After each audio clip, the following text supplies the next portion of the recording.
Mesdames et messieurs, bonjour et bienvenue à suivre ces actualités. En République démocratique du Congo, plusieurs organisations de la société civile montent.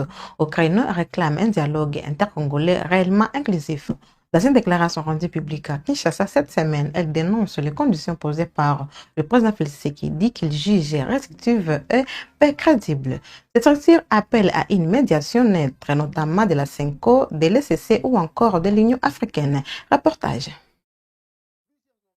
Plusieurs organisations de la société civile congolaise ont appelé mardi 10 février à Kinshasa à l'organisation d'un dialogue intercongolais véritablement inclusif, tout en exprimant de vives réserves sur l'approche défendue par le président Félix Tshisekedi. Si elles reconnaissent l'urgence d'un cadre de concertation pour sortir la République démocratique du Congo de la crise sécuritaire, politique et sociale qu'elle traverse, ces structures estiment que les conditions avancées jusqu'ici ne garantissent ni la crédibilité ni l'efficacité du processus. Dans leur déclaration, elles dénoncent des conditions restrictives et exclusives qui transformeraient l'initiative en simulacre de dialogue, assimilable à un monologue. Un dialogue national qui exclut certains Congolais n'en est pas un. La paix ne se décrète pas, elle se construit avec toutes les parties dans la sincérité, l'écoute et la confiance, affirme-t-elle. Pour ces organisations, écarter une catégorie d'acteurs, y compris ceux considérés comme opposés au pouvoir en place, fragilise la cohésion nationale et prive les processus de toute légitimité. Elle rappelle par ailleurs que le chef de l'État est lui-même l'une des parties prenantes à la crise actuelle et ne saurait, à ce titre, en fixer seuls les contours. Les signataires, parmi lesquels les collectifs Congo Citoyen 2060, l'AJDDH, le mouvement citoyen patriotisme oblige, les mouvements citoyens Ekoki, les mouvements citoyens Lucha et Alerte RDC, plaident également pour la mise en place d'une médiation neutre et crédible. Ils citent notamment la conférence épiscopale nationale du Congo (CENCO), l'Église du Christ au Congo et l'Union africaine, estimant qu'un processus placé sous le contrôle exclusif des institutions étatiques risquerait de susciter méfiance et contestation. Enfin, ces organisations insistent sur la nécessité de concilier dialogue et justice. Si les enquêtes judiciaires doivent se poursuivre, affirme-t-elle, elles ne peuvent servir de prétexte pour exclure certaines voix du débat national. La réconciliation, soutient-elle, passe par l'écoute de toutes les sensibilités, même critiques. Cette prise de position intervient après les déclarations du président de la République faites le 31 janvier devant les corps diplomatiques accrédités à Kinshasa, puis réitérées le 9 février à l'issue de sa visite à Luanda, où il a exposé sa position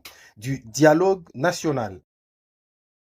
Les entreprises des droits congolais sous-traitantes des SISCA ont pris part hier jeudi à une réunion stratégique consacrée à la fixation des objectifs pour l'exercice 2026, organisée sous l'encadrement du ministère des Infrastructures et Travaux publics et de l'Agence congolaise des grands travaux. Cette rencontre a permis d'évaluer le niveau de mobilisation du personnel et du matériel sur les chantiers, de faire les points sur l'état d'avancement des travaux et d'identifier les principales difficultés rencontrent. Les détails dans ce reportage.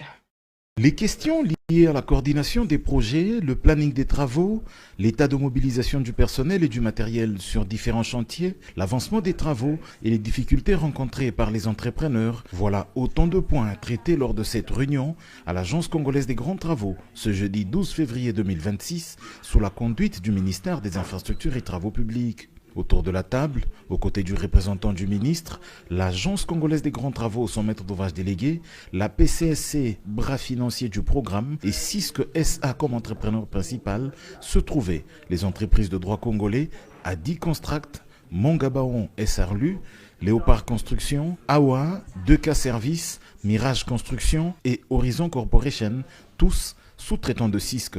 Des échanges ténus, on peut notamment retenir que tous les projets ont actuellement commencé avec un rythme différent selon les cas. L'accès aux matériaux à extraire du sol, la praticabilité de certains axes pour l'acheminement des équipements ont été soulevés comme difficulté chez certains, alors que la question d'exonération se pose systématiquement chez tous les sous-traitants. Le délégué de l'APCSC, structure qui fait l'interface avec les services de l'État qui octroient les exonérations, a expliqué la procédure pour les obtenir. Il s'avère que certains dossiers soumis par les entreprises de droit congolais sous-traitants de Cisque SA n'étaient pas conformes. Des améliorations sont attendues, notamment dans le listage des équipements, dont il est sollicité l'exonération. Pour rappel, c'est depuis la signature de l'avenant au programme sino-congolais en mars 2024 qu'il a été instauré la participation des entreprises de droit congolais dans l'exécution des travaux du programme sino-congolais. Urbanisme et innovation au cœur d'un échange stratégique. L'ambassadeur de Suisse a été reçu hier jeudi par le ministre de l'Urbanisme et Habitat, Alexis Gisaro, au centre de discussion, un d'ambitieux projets de centre de recherche destiné à renforcer la planification urbaine et le développement durable en République démocratique du Congo. Les détails dans ces reportages. La science n'a pas de patrie parce que le savoir est le patrimoine de l'humanité, le flambeau qui éclaire le monde, disait Louis Pasteur. Cette citation trouve corps dans cette démarche de la Suisse à travers son ambassadeur accrédité à Kinshasa, accompagné des professeurs des universités de Lausanne, de Berne et de Genève. Léo Tremblay a présenté ce jeudi 12 février 2026 au ministre d'État, ministre de l'Urbanisme et Habitat, le projet de création d'un centre suisse de recherche et d'innovation. La République démocratique du Congo présente un profil intéressant au niveau de la recherche dans le domaine de l'urbanisme, le changement climatique avec sa casquette de pays solutions et j'en passe. Ce centre sera un cadre d'échange et de partage de la science, la recherche et l'innovation au regard des défis qui se présentent à Kinshasa comme dans d'autres provinces. La RDC et la Suisse vont donc collaborer dans la recherche de l'amélioration de l'urbanisme et la planification de Kinshasa d'abord, a souligné l'ambassadeur de Suisse en RDC, évoquant fin 2027 comme année de l'inauguration de ce projet. C'est l'idée de créer une plateforme de partage et d'échange scientifique sur lequel on va pouvoir travailler sur différentes thématiques d'intérêt commun. Et évidemment, une des thématiques d'intérêt commun, c'est l'urbanisme, la planification et aussi toutes ces questions d'environnement et de santé. Voilà, on est dans cette belle et vibrante ville de Kinshasa. On sait que les questions de planification et d'urbanisme sont essentielles, d'autant plus que la population est jeune et est appelée à doubler. Donc voilà, je pense qu'il y a besoin aussi d'avoir des gens qui réfléchissent, des chercheurs qui échangent, de savoir comment améliorer l'urbanisme et la planification de la ville. Donc c'est quelque chose qui peut se faire dans le cadre de ce centre qu'on espère pouvoir inaugurer d'ici la fin 2027. Probablement à Kinshasa, même si Lubumbashi nous a aussi fait des offres. Le ministre d'État, ministre de l'Urbanisme et Habitat, Alexis Gisaro-Mouvouni, a accueilli avec intérêt ce projet qui viendra répondre aux défis urbanistiques de Kinshasa en insistant sur la localisation de ce projet. La partie est de Kinshasa sera mieux eu égard au projet existant, celui de l'extension de la capitale congolaise. On a eu des discussions qui étaient très intéressantes, discussion qui était très fructueuse justement par rapport à cette extension à l'est de la capitale. Donc c'est vraiment un projet, je pense, qui est structurant. Et c'est vrai que dans le cadre de ce projet, l'idée d'avoir un pôle d'innovation dans lequel le Centre suisse de recherche scientifique pourrait trouver tout à fait sa place était importante.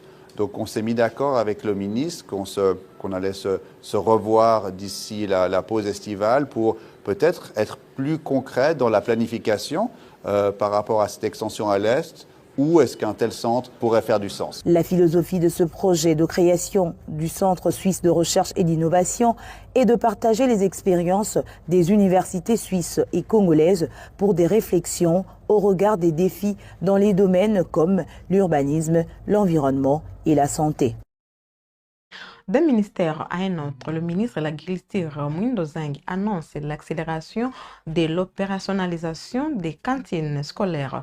À l'issue d'une séance de travail avec sa collègue de l'éducation, Raissa Malou, hier jeudi, il a souligné que cette initiative portée par le chef de l'État vise à garantir une alimentation saine et de qualité aux élèves. Un programme qui se veut aussi stratégique pour le secteur agricole. Suivez ses propos.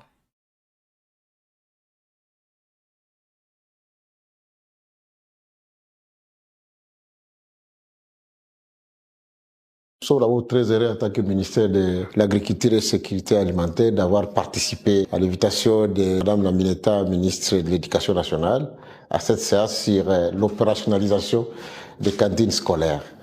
Pour nous, cette idée du chef de l'État de mettre en place des cantines scolaires pour permettre à nos enfants à l'école de pouvoir accéder à une alimentation de qualité et saine, c'est aussi une opportunité pour le ministère de l'Agriculture de développer une économie autour des cantines scolaires, de pouvoir renforcer les coopératives en milieu rural, à avoir un débouché facile, celui d'organisation des cantines scolaires. Donc, nous avons discuté ensemble avec le ministère de l'Éducation nationale pour pouvoir accélérer le processus, avoir tous les instruments pour que très bientôt, cette idée du chef de l'État, nous puissions la mettre en œuvre dans une approche holistique, une approche qui permette à tous les ministères concernés, l'Éducation nationale, l'agriculture et puis la santé, de pouvoir mettre en place ces mécanismes qui permettent à ces cantines scolaires d'être à la fois une opportunité pour nos enfants d'être bien nourris, d'avoir une rétention à l'école, mais aussi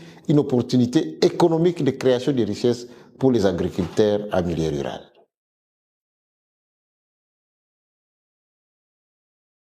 Au Nord Kivu, le vice-gouverneur de la province accompagné des membres du Conseil provincial de sécurité et du commissaire divisionnaire Louis Segon Karawa se rendit ce jeudi 12 février 2026 à Oicha, dans le territoire de Beni. Une mission stratégique axée sur l'évaluation de la situation sécuritaire et le renforcement des dispositifs de protection des populations. Le détail dans ces reportages sur les communications du gouverneur militaire.